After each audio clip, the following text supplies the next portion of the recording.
I'd like to talk about the tool we developed for the competition.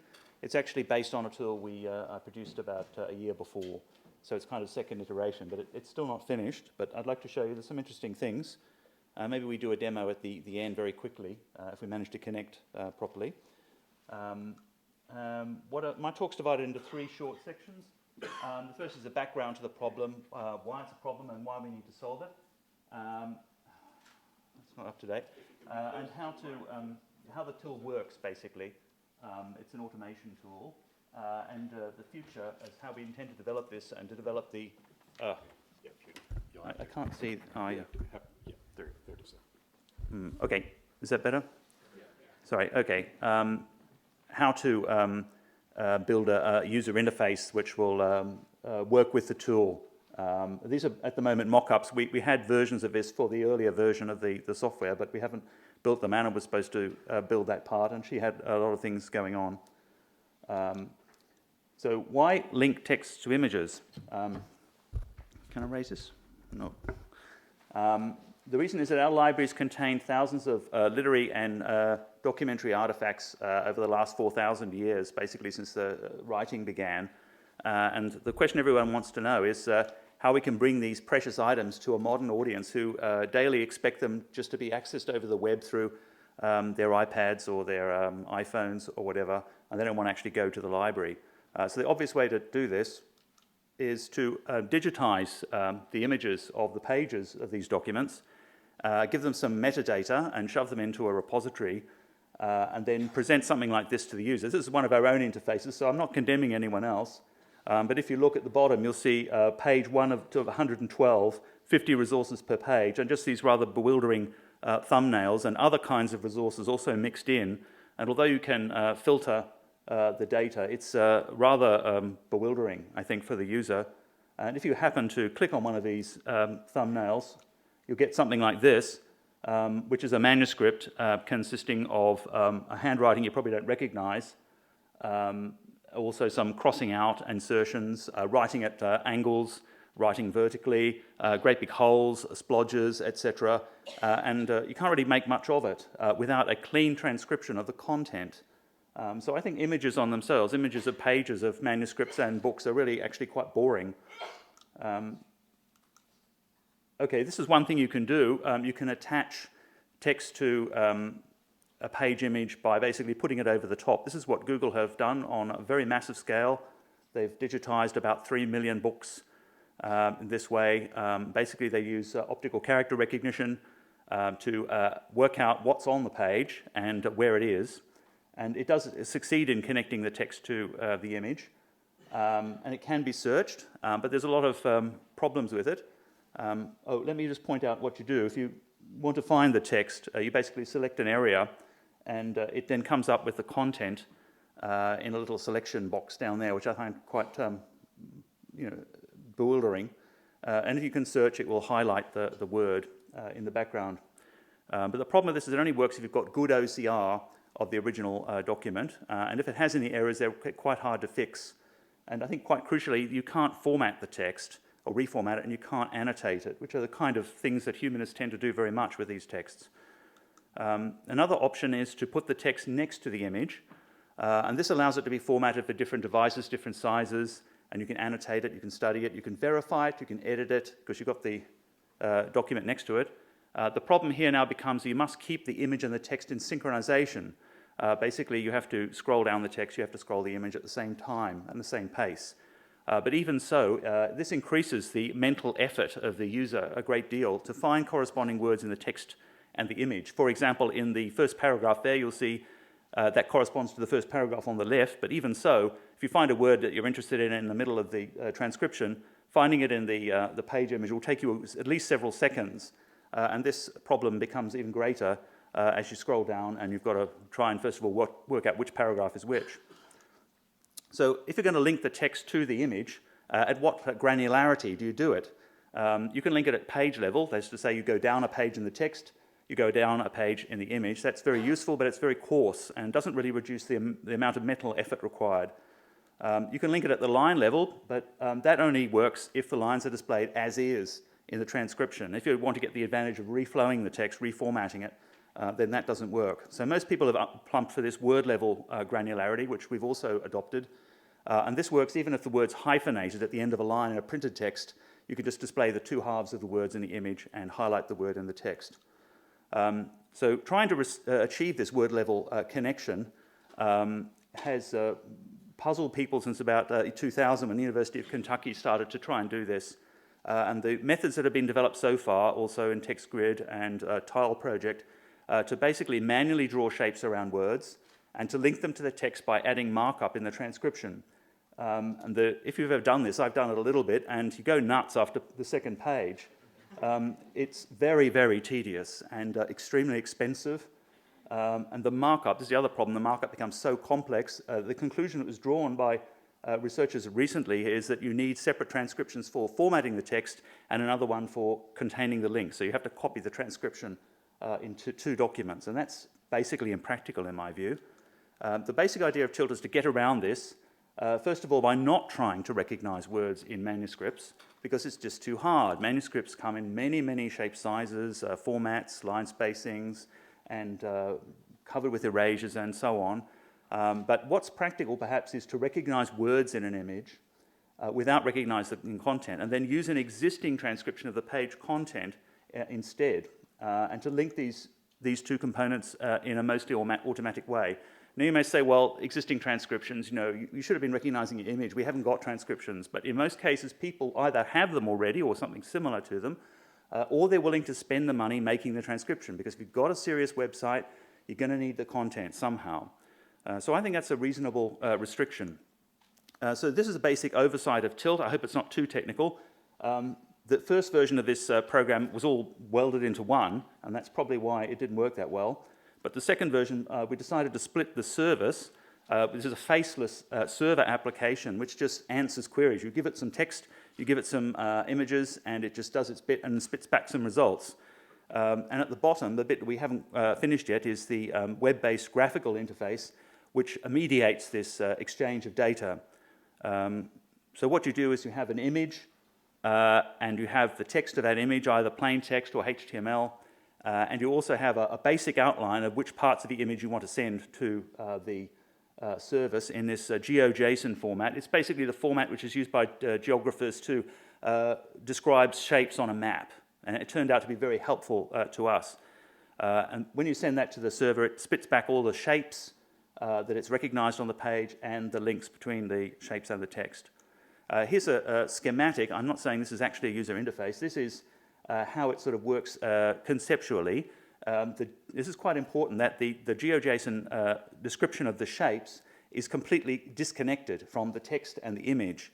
It points to both of them, and you don't have to change the source text at all. You can have it exactly as you have there. There's nothing required in the image. But when you move the mouse over the word on the right there, you will highlight the word on the left, or vice versa.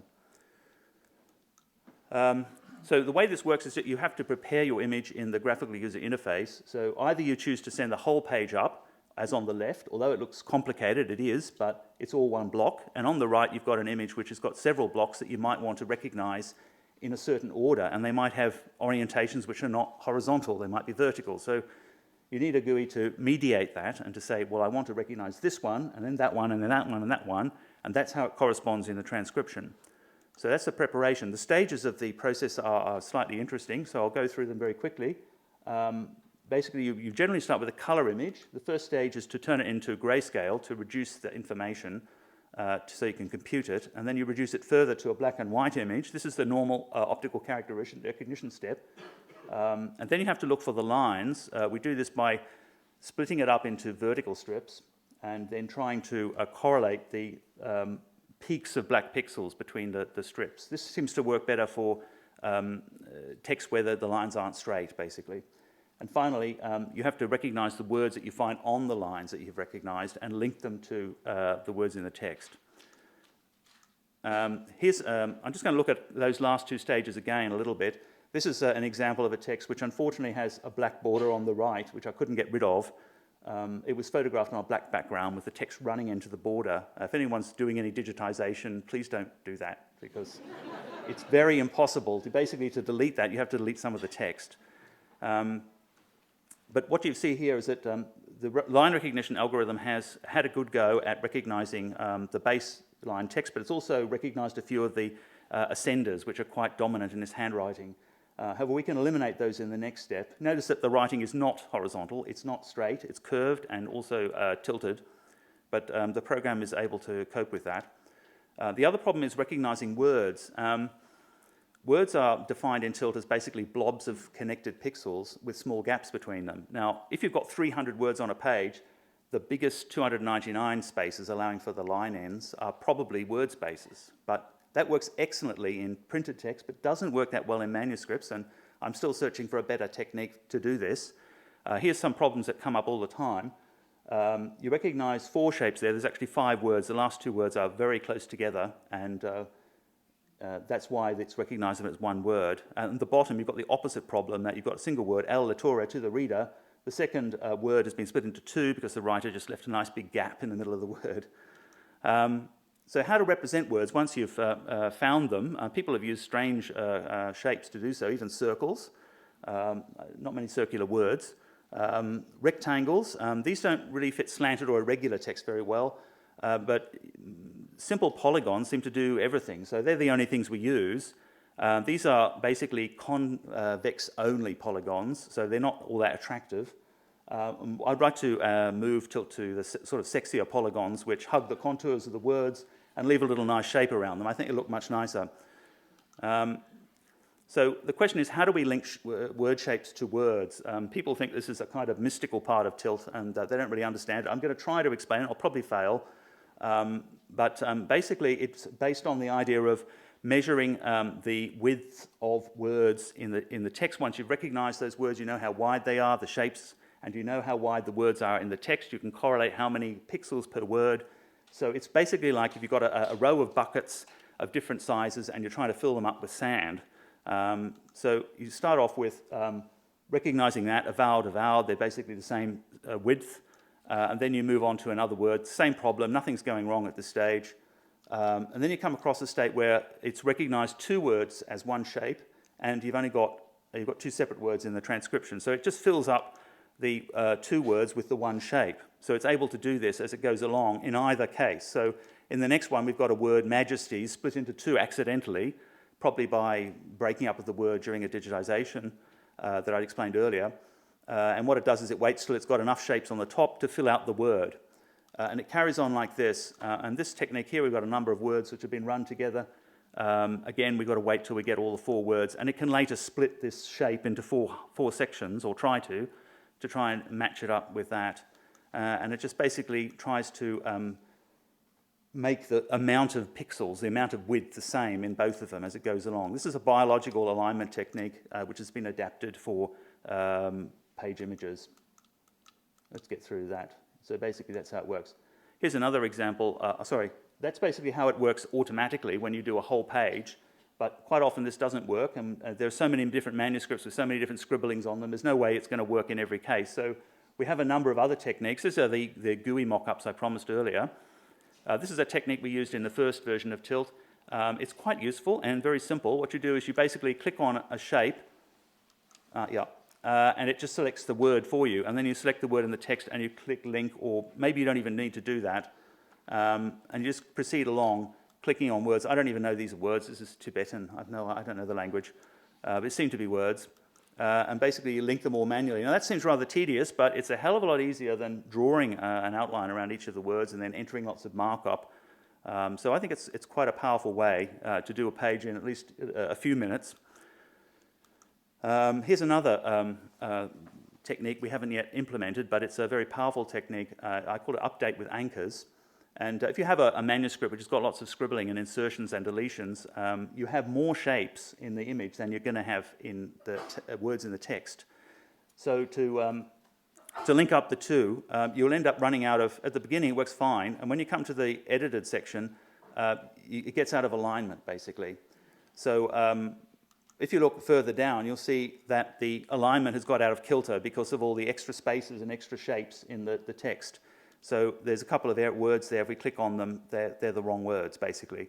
So the way we correct this is we provide anchors. So we click on some already recognized shapes in the image, the word la, and we also select the word la, which was not the word that it was originally selected. And we force it to select that one, and we click link. And then we select one at the end of a good section, and we make another anchor there. So that gives us two anchors, and we click on the update button to reassess the alignment between the two anchor points.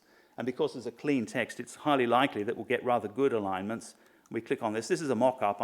This isn't actually done, but we believe it would work in this way and interact with the user in this way. So we get everything, including anchors, correctly aligned now. So that's done a great tranche of the page in one go, and the rest we could probably do semi-manually.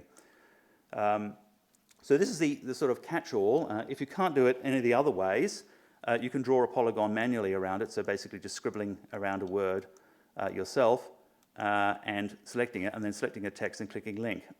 Hold on. That's fairly tedious, I guess, but it's better than nothing, and it hopefully will only be needed for certain cases.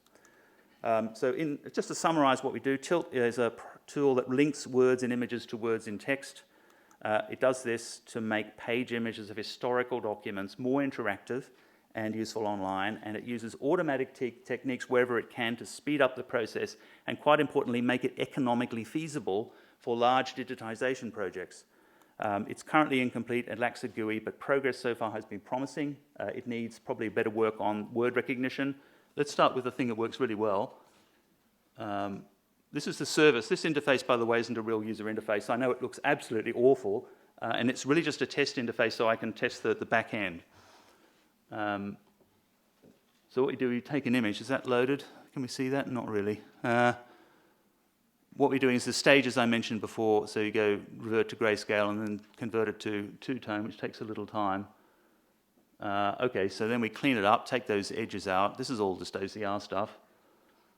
Then you've got your text, and I sometimes blur the image. This tends to glue, it hasn't blurred it in this case, but you can set it to blur broken text, and it often glues it back together again. It's quite handy. Then we recognize the baselines, and then we can clean up the baselines. You'll probably see a few extraneous baselines there, maybe one or two. We can delete ones that are redundant, like if you have a line which goes through the same shape, two lines going through the same shape, you can throw away the shorter one. So that gives you your lines, and you recognize the words. The reason I color these is so I know what line the things are on, because sometimes it gets a bit out of kilter, like here. And then we link them. As you can see, it works very quickly. And this is about 95% correct, 99% correct. It's got practically every word. Sometimes it's broken up a little bit, brotherhood. Unfortunately, you can't see further down because this screen's so small. But basically, that's worked extremely well. That is a printed text, and the reason it works well is because this algorithm of what the biggest spaces between words are, and that needs to be changed for manuscripts. We haven't done that yet. I'll show you an example of a manuscript, and you can see how it works. Convert it.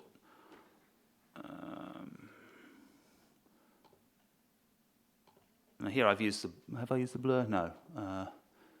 Again, the baselines, there's a lot of extraneous lines coming here because of the manuscript, so I've reduced them there, but it's recognized, for example, lines that are inserted. This is quite a rough manuscript. And we recognize the words. He has a pretty good go at it, and linking, that's the last step. It gets about 80% of it right, if I think correctly. Catella, is that right? Yeah, that's right. Pamete, Adundancer, and so on. It gets a bit confused at this point because of all the alterations. But it has a certain resilience, so if it gets out of kilter, it tends to get back in. We got Principessa there? Yeah, okay. Let's try something really awful, just to show you the limitations. How about that one? I think there's one of the, this one, I think some people might have seen this. I got this, Mahendra gave me this one. This is really nicely written, and it's really brown, but the brown isn't the problem. As I'll show you, if you convert it to grayscale and then go to two-tone, the algorithm for turning it into pure black and white works very well, apart from breaking up a bit. So I blur it a little bit, and that brings the letters together a little bit. It doesn't really matter. I'm not trying to recognize the text, so it doesn't matter. The baseline recognition works beautifully, and this is why I think I'm optimistic about it. All I need is a better algorithm for the words, but the words here are so tightly spaced that recognizing the words doesn't really go very well. So I've got big words there. I don't know how it's done that, and linking it together gets me about 30% or so. Julien, Leroy, it's probably all wrong. Yeah, so basically it didn't work here because of the very tight word spacing. And there are other examples I could show you, but I'm going to stop for questions, I think, at this point.